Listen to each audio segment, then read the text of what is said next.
Well, we're still figuring out the Calgary Flames in the 2019-20 season here. But after a dozen games, like last year at this time, we were actually in the exact same position. Before, obviously, we took off and had the best regular season in generation there. Anyway, I'm back in my regular headquarters here, as it's time for another episode of...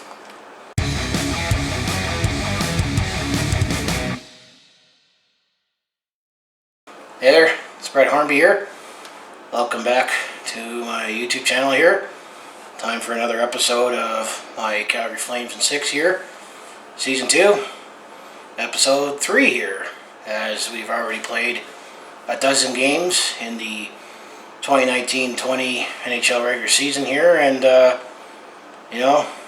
we're still figuring this team out as I go through the games here, but if you go to hockeyreference.com, or if you can search around there and you can figure out the standings at a particular time in the season there. I mean, it definitely got popular, for example, let's say the St. Louis Blues, where, they were infamously the worst team in the league at the beginning of January there, although they were showing signs they were going to pick it up, and then, 6 months later they were holding the cup there. So that's one part, and I definitely looked at that for the Calgary Flames last season up to this point this season, and we're actually in the same spot, as you'll know once we get to the end of the video here. As well, there's a couple minor milestones here to share with a few players that happened in the past 6 games here.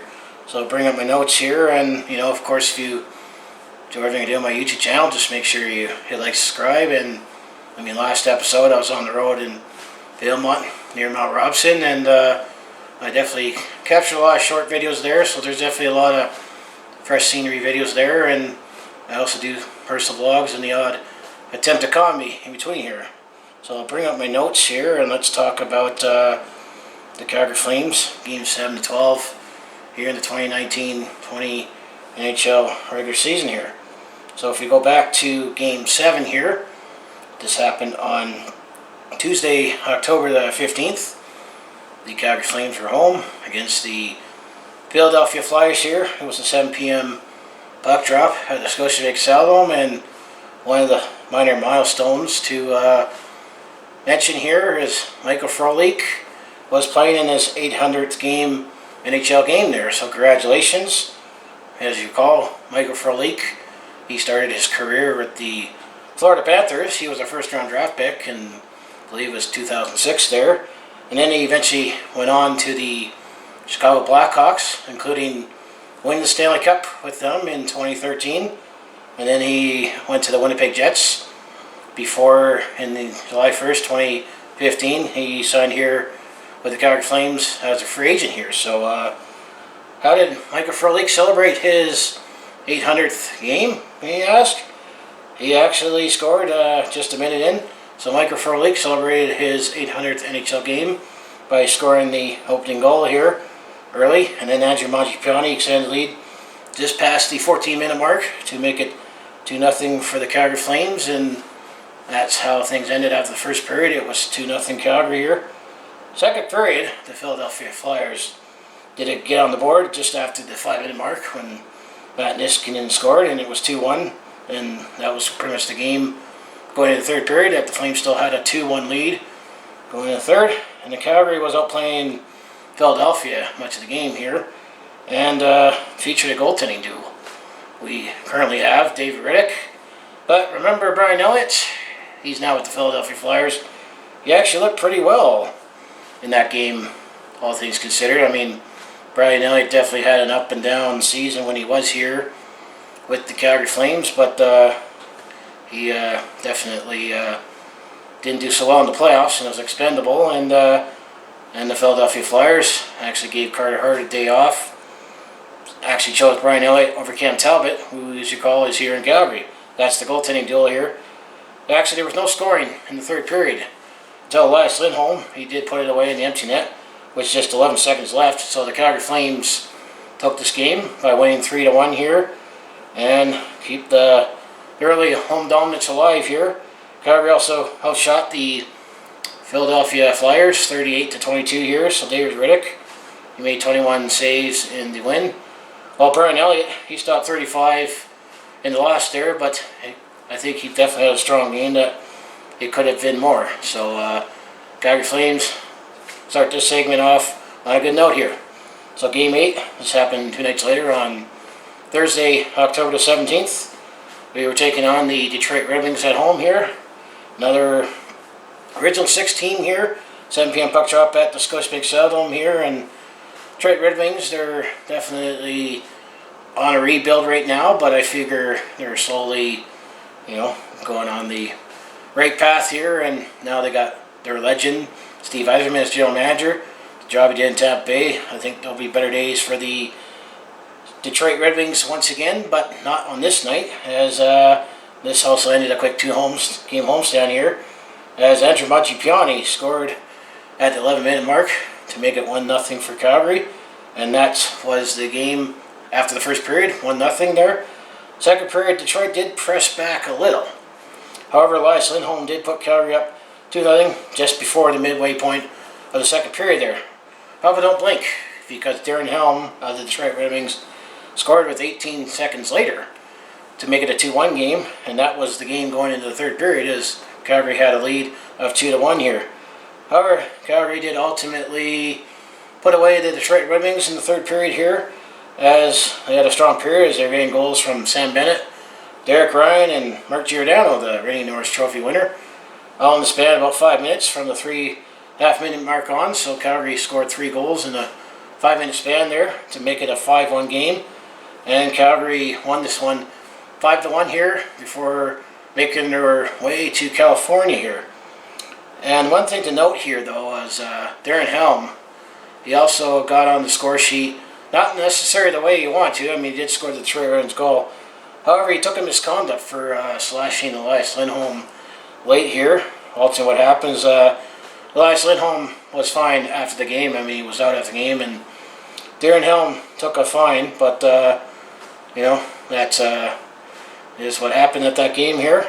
So to highlight a couple numbers that led the way for the Calgary Flames here is Mark Giordano and Derek Ryan each had a goal and assist there. And then Sean Monahan chipped in with 2 assists on his own there. Calgary also outshot the Detroit Red Wings 36-28 here.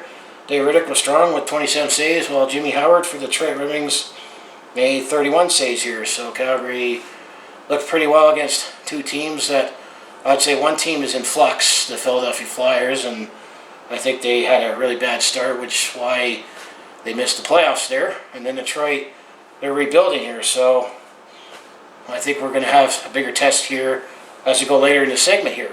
So Game 9, this happened on Saturday, October the 19th. As I mentioned, Calgary was going to California here. They first went to Los Angeles to take on the Los Angeles Kings, Staples Center, 8 p.m. puck drop on Hockey Night in Canada here. And are we going to see another Matthew Tkachuk, Drew Doughty rivalry? More drama for Hollywood? Well, you will.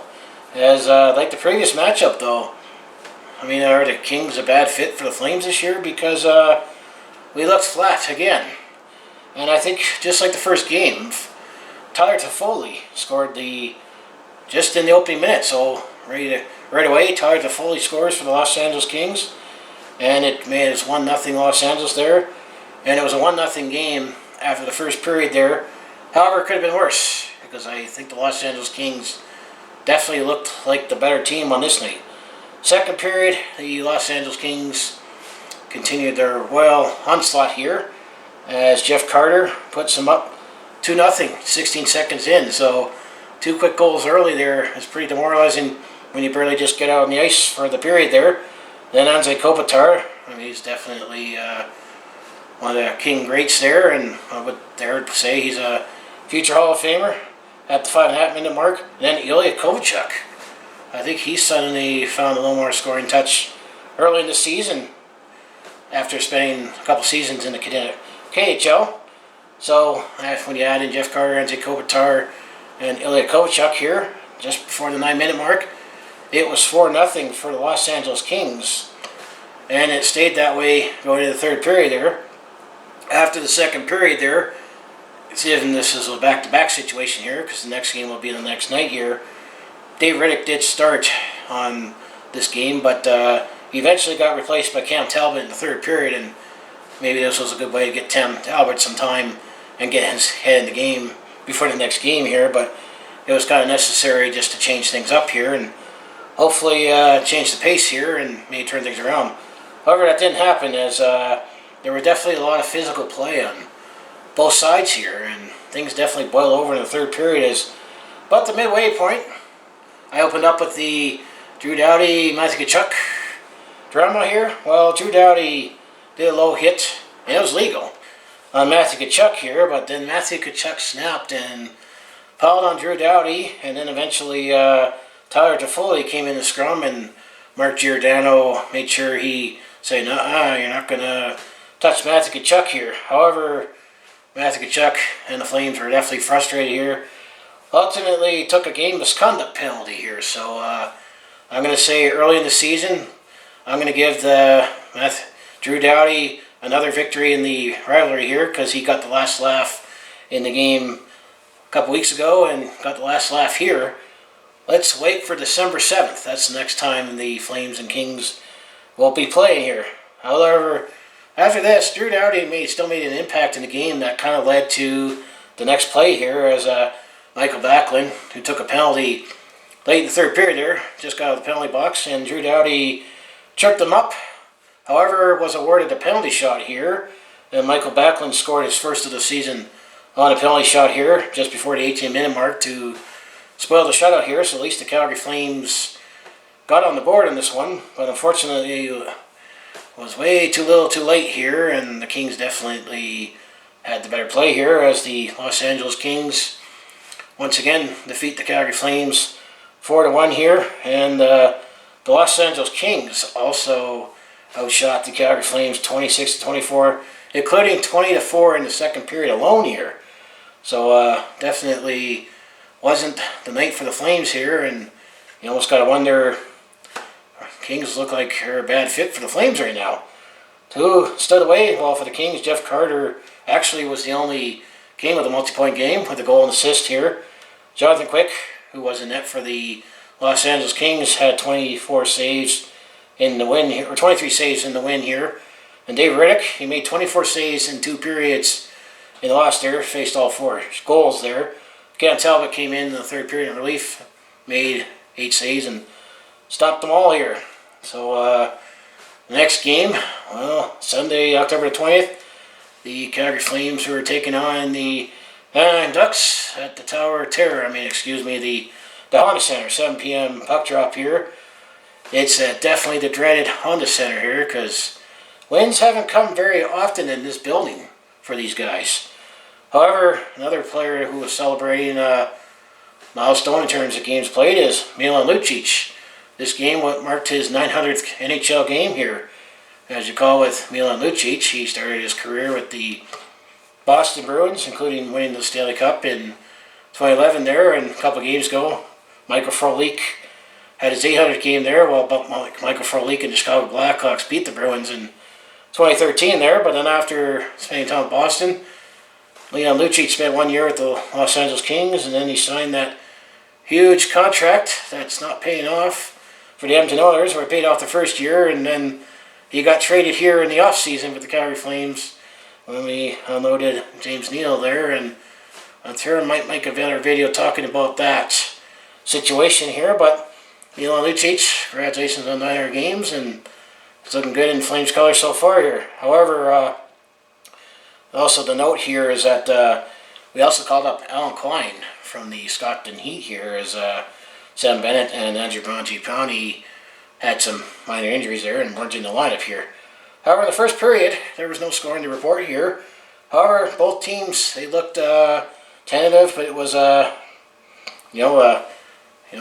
closest vest tight game here, which right now the Anaheim Ducks are looking like a stronger team on the get-go here, so we're playing with the competition here. However, in the second period there, early in the second period, Jakob Silfverberg, just 12 seconds in, scored and gives Anaheim a 1-0 lead here, and giving some familiar feelings of not having much success in the Honda Center. However, at the 15-minute mark here, Michael Stone, the defenseman there, actually blasted a shot from the blue line there to tie the game up at 1-1. And it was 1-1 after 2 periods, and both teams continued playing things close to the vest here. In third period, I would say the Anaheim Ducks definitely pressed back hit, looking for the go-ahead goal there. However, about the 9-minute mark of the third period there, Michael Backlund scored his second goal in 2 games to make a 2-1 lead, and Calgary was up 2-1 here, and we were able to hold on and to get a rare win in Anaheim, 2-1 here. How rare of a win was it? Well, this is actually Calgary's only second win in 30 trips to Anaheim. Let that sink in. I mean, and also keep in mind, it's a thing in sports where certain player, certain team has your number here, and sometimes you might look back and say, oh, well, this team hasn't won in this city for 10 years, but then it's an interconference matchup. This is a divisional rival, where we definitely struggled with the Anaheim Ducks here. So we'll definitely savor this win here. And actually, Anaheim just outshot Calgary 30-29 here, but the other thing I think that should highlight this game here is that Cam Talbot did start for the Calgary Flames in this game. He made 29 saves. He actually outdueled John Gibson, who made 27 saves himself and looked strong for the Anaheim Ducks here. So this was definitely a nice win in this segment for the Calgary Flames, as they definitely showed that we could still play with the top teams in the league. Anaheim is looking like they're bouncing back after falling down to the playoffs last year, but they probably held on to Randy Carlo a little too long there. So that was Game 10 after a quick trip in SoCal. So the Calgary Flames went back home for Game 11 on Tuesday, October 22nd. We were taking on the Washington Capitals. Another challenge here is the Washington Capitals are one of the top teams in the Eastern Conference. It's at the Scotiabank Saddledome. 7 p.m. puck drop here, and Washington still has this guy named Alexander Ovechkin. He's definitely a generational talent here, and I'll definitely going to mention John Carlson here. He's a defenseman that's been on a offensive tear here for the Washington Capitals here as well. So that's how I can sum up this game. That it was definitely a challenge, and the Flames actually, looked good at times, but definitely when they made some mistakes, the Washington Capitals capitalized it. The first period, actually, there was no scoring. It was nothing, but Calgary looked like the better team from the start here. Although the second period had rapid scoring early. First, as mentioned, John Carlson, 35 seconds in, and then Chandler Stevenson, just before 3-minute mark. So it was 2-0 for the Washington Capitals, 3 minutes into the second period here. However, 38 seconds later, Elias Lindholm, his 6th goal of the season here, makes it 2-1. So the Calgary Flames got themselves on the board there fairly quickly there after being down 2-0, and that seems to be kind of the theme here so far with the Flames, is they seem to like to get behind early and like to play catch-up, and I don't like playing catch-up in my personal life, so I don't mind playing catch-up in the game here. However, Austin Czarnik ties it up at the 16-minute mark to make it 2-2 there, and then, however, just before Alexander Ovechkin, nearly 10 seconds later, as he's definitely a remarkable goal scorer, and I personally think if Alexander Ovechkin continues his scoring pace here, I think he's going to challenge Wayne Gretzky's 894 goals record. If you look at this pace, and if he assumes he plays for another 5-6 years and putting up the numbers that he's put up, I think he can challenge it. So that's just my take on him, and I definitely think he's an exciting player, but not so exciting when he's scoring against your team there. But he made it 3-2 there for Washington, and it was 3-2 Washington after the second period there. Third period was tight until Tom Wilson scored at the 12-minute mark to make it 4-2 there, and it just kind of felt like a dangler there. That it was a 3-2 game there. Things were tight. Could have gone another way, but Tom Wilson's goal at the 12-minute mark just seemed to be that dagger. And then eventually John Carlson scores again in the empty netter past the 18-minute mark, as Calgary tried to have the extra attacker on and maybe close the gap a little, but that didn't work. So it was 5-2 for the Washington Capitals there. However, Tobias Reeder, who was a professional tryout invite, who made the team here, and as the coach called him, a penalty killing machine, and he's been a nice extra forward for the Calgary Flames. He actually scored with 16 seconds left in the third period here to just make it a 5-3 game, when ultimately the Washington Capitals won at 5-3, so it made it look a little better than it is. And the one thing to note with Tobias Reeder, that was his first goal in 75 games. So that was probably felt good for Tobias Reeder, and he actually has scored more goals for the Flames than he did with the Oilers last year. I unfortunately got to put that shot in there. So as I said, unfortunately the Calgary Flames lost 5-3 to the Washington Capitals here.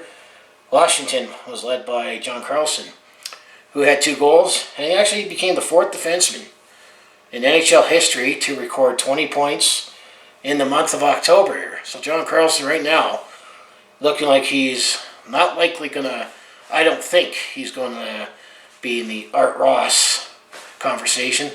I think Connor McDavid up the road up in Edmonton, assuming he stays healthy, will eventually take that. And then Alexander Ovechkin chipped in with a goal and assist there, and Alexander Ovechkin is still one of those guys that you always got to consider to win the Rocket Richard here, and he'll eventually get there. So those are the guys who stood up for the Washington Capitals here. No one stood up for the Flames in terms of multiple games here. And actually, with the strong start that Cam Talbot had in Anaheim here, he actually earned himself another start. He actually started for the Calgary Flames in this game. And I would say Calgary outshot Washington 35-30 here. However, Cam Talbot made 25 saves in the last for the Flames. Well, Braden Holtby, a guy from Lloydminster on the Saskatchewan side, he stood up and made 32 saves there. So Braden Holtby definitely had the better edge in net there, which is another factor why the Calgary Flames weren't able to get past the Washington Capitals here. So the last game, Game 12, for this segment, has happened on Thursday, October the 24th here, before the Calgary Flames go on to play in a unique game and go on the road here. When I go to my look-ahead segment here, we were taking on the Florida Panthers, and this is the new look for the Panthers with Joe Quenneville, second winningest coach in NHL history, behind the bench, and Sergei Bobrovsky in net here. And 7 p.m. puck drop at Scotiabank Stadium, and I'm going to summarize this game as that it got more interesting than it needed to be. At first, it was a defensive battle with less shots, but there actually was a ton of goals here. I'm going to say this was a close, high-scoring game here. As the first period, the only goal was scored by Austin Czarnik. So Austin Czarnik scored to make it 1-0, and it was 1-0 Calgary after the first period there. Second period, Florida got back in it with Jonathan Huberdeau at the 4-minute mark before Matthew Tkachuk regained the lead for the Calgary Flames at the 12-minute mark. And then Mackenzie 3 minutes later ties it up for Florida, so it was 2-2. So it was a 2-2 game after the second period there. Third period was definitely insane here. There was definitely a lot of offense here. First started off by Matthew Tkachuk scoring his second goal of the game, 32 seconds in, and as well as and Mark Giordano passed the 5-minute mark, scores to make it 4-2 for the Calgary Flames here. So definitely thinking, are we going to go away here with a win here? However, that was not the case here. Another thing to note here is that Austin Czarnik left the game with an injury here, and he actually is put on the long-term injury reserve here. As one update can give you with Austin Czarnik here is you might not likely see him until after Christmas here. So it was 4-2 for the Calgary Flames in the third period. However, Florida came back with 3 straight goals middle there, starting with Josh Brown, and then Evgeny Davidov past the 8.5-minute mark. So next thing you know, it was 4-4 with 8 minutes to go past the 8-minute mark in the third period there. Then Mark Pysyk at the 15-minute mark puts Florida up 5-4 there. So comeback complete here, and looking like the Flames blew this game here. However, Sam Bennett came to the rescue, ties it up at the 17-minute mark. So we got a 5-5 game going into overtime here. Nothing was solved in overtime here, so we'll need a shootout here. Sean Monahan was first up for the Calgary Flames in the shootout. He scored on his attempt there. Next player up for the Florida Panthers on their first attempt was Jonathan Huberdeau, and he was stopped. So round 2 of the shootout, Matthew Tkachuk, who had 2 goals in this game, scored on his second shot for the Calgary Flames. So that pushed all the pressure on Alexander Barkov to score, or the game is over here. However, Alexander Barkov was stopped, and the Calgary Flames won this game 6-5 in the second round of the shootout here. It's definitely got more interesting than it needed to be, because it was 2-2 after the second period there. Calgary had 2 quick goals in the start off the third period. It was 4-2, and then Florida scored 3 straight, and then Sam Bennett, I said, had to tie it up past the 17-minute mark to make it 5-5. And then took a shootout here. So, who was led by the Calgary Flames? Well, Matthew Tkachuk, obviously. He had 2 goals and the shootout winner. Mark Giordano chipped in with a goal and assist. TJ Brody and Michael Frolik each had 2 assist games here. On the Florida side of the puck, Alexander Barkov actually led the way with 4 points with a 4 assists. And Jonathan Huberdeau, another one of Florida's young stars, had a goal and assist there. Calgary had a slight edge in shots, 24-23 here, including each team having a 3-3 shots in overtime there. So it was definitely a rough night for the goaltending here, because David Rittich made 18 saves for Calgary, while Sergei Bobrovsky made 19 saves for Florida here. So definitely wasn't a good banner night for the goalies here, but definitely had some offense here. Speaking of David Rittich here, another milestone here is that I saw this screenshot on TSN here, and they highlighted that David Rittich had recorded his 40th win as the Flame in the fewest games to start off career with the Calgary Flames here. So I'm talking about goalies that started their NHL career with the Calgary Flames here. David Rittich got win number 40 in game number 76. He did it 1 game fewer than Mike Vernon. And some would say Mike Vernon is one of the best goalies the Flames ever had, and his number is retired by the Calgary Flames. I don't think they count Mika Kiprusoff in that. I think he had 40 wins and fewer games than that, but Kipper started with the San Jose Sharks here, because I saw goalies like Reggie Limlin and Pat Riggin on there. So congratulations to David Rittich for making a little history there and winning 40 games and 1 game fewer than Mike Vernon here. So after 12 games, the Calgary Flames are 6-5-1, who are 3rd in the Pacific Division. And as I mentioned in the opening there, I looked back and saw where the Flames were after 12 games last season. They were 6-5-1 and 3rd in the Pacific Division after 12 games last season. Are we expecting a repeat here? Don't know. And as I say, injuries, the only major injuries that the Calgary Flames have is, defenseman Yusuf Valimaki, which we knew coming into the season here, and, if he plays any hockey this year, it would be pretty good. And Austin Zardik is now on long-term injury reserve here, so this is definitely an opportunity for, Alan Klein is back up with the Flames here, and definitely going to see a lot more games from Tobias Reeder here. So we'll see what happens here with this injury to Austin Zardik. He is a depth forward here, and Alan Klein's also a depth forward here in the organization here. But, so far we've been fairly fortunate on the injury front that no major players been hurt. But, it's definitely a sign the season's progressing here. So that's the Calgary Flames in 6 here for games 7-12 here. So now let's look ahead, which will be on episode 4 here, games 13-18 here. Game 13, Saturday, October 26th. This is the 2019 Heritage Classic here. We'll talk about that in the next episode here, as the Calgary Flames will technically be the road team. We'll be taking on the Winnipeg Jets. However, they're going to be playing in Regina, Saskatchewan at Mosaic Stadium, home of the Saskatchewan Roughriders in Riderville here. So that'd be the 2019 Heritage Classic, 8 p.m. puck drop in Regina there on Hockey Night in Canada there. And the weather is supposed to look decent here, and you're not going to have to worry about the sunshine and the ice, because it'll be dark by that time in Saskatchewan here. And if you follow my Calgary Hitman game recaps here, it will be game 12 for the Calgary Hitmen there, so I'll be talking about that in episode 3, which would be the next episode. The WHL Prairie Classic will happen the next afternoon, where the Calgary Hitmen will take it on the Regina Pats there. So, as I say, I was fortunate enough to go to the 2011 Heritage Classic here. I did go to that face-off in the foothills where they had the game on the Saddledome.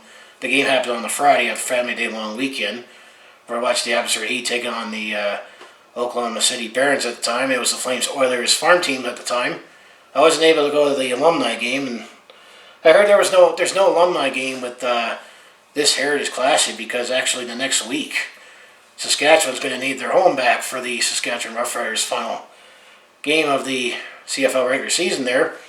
But I did also go to the Heritage Classic here where we shut up the Montreal Canadiens 4-0 there, and definitely was an awesome different experience to watch a hockey game where you usually watch a football game. But as I say, the best part of an outdoor hockey game is the game's outside. And then the next day I actually did watch they call it the face-off in the foothills there, where the Calgary Hitmen took on the Regina Pats, all McMahon Stadium there, and the Hitmen actually lost that game 3-2 there, but it was one heck of an experience to be outside watching hockey. And the weather was definitely a lot better because the Chinook came in the next day, but it was a lot windier for the Hitmen game than the Flame game there. Plus the Flame game started at 4 p.m.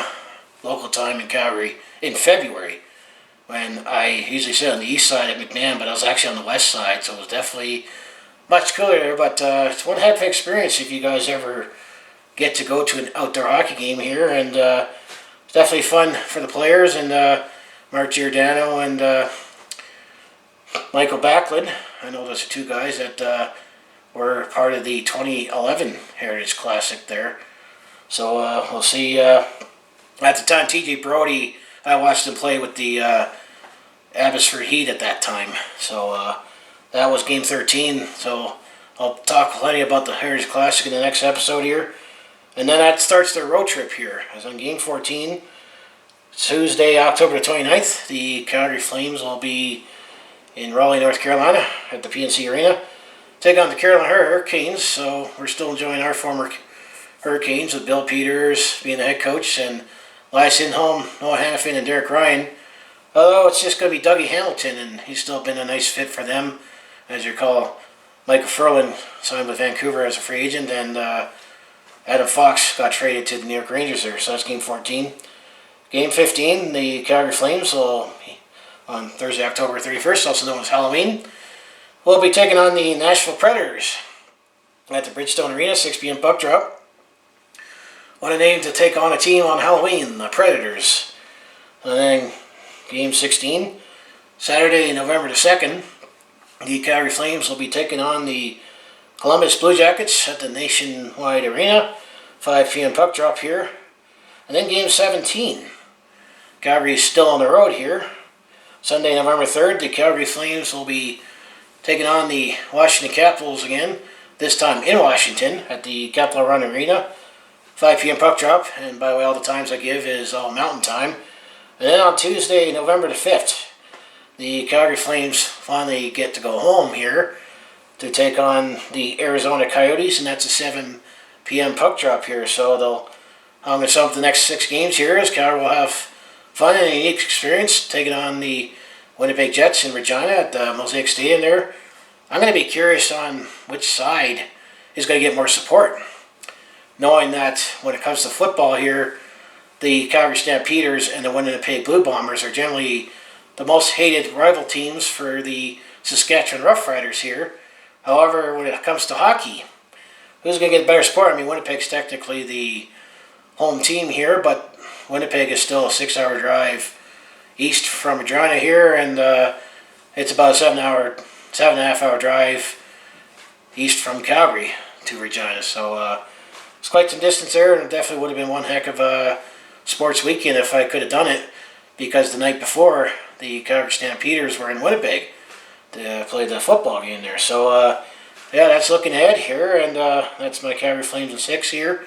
So, as I say, if you enjoy everything I do on my YouTube channel, just make sure you hit like, subscribe, hit the bell icon to, get notified every time I upload something, and I'm gonna say we're in the same spot as we were last year, and you know, this is the part where we start picking up and look like Stanley Cup contenders again, or are we going in the middle around here? And I mean, I still expect this team to compete for division here. And as I remember, Peter Marr, the play-by-play voice of the Calgary Flames here, is you take more stock in what the team does in the second quarter of the year. So games basically 20 to 40 here. We're not there yet. However, you also want to bank these points now in October and November, because when it comes to March and April, and you have more of these 3-point games and divisional rival games, you kind of would have wished you picked up those points then, when you could have used them later. But we'll see what happens, and that's my beauty and fun of doing this, is live by the team, game by game, and recapping each segment here. So, as I say, I'll see you in the next video. Go Flames go, and let's see if we can pick things up from here now. So, thanks for watching.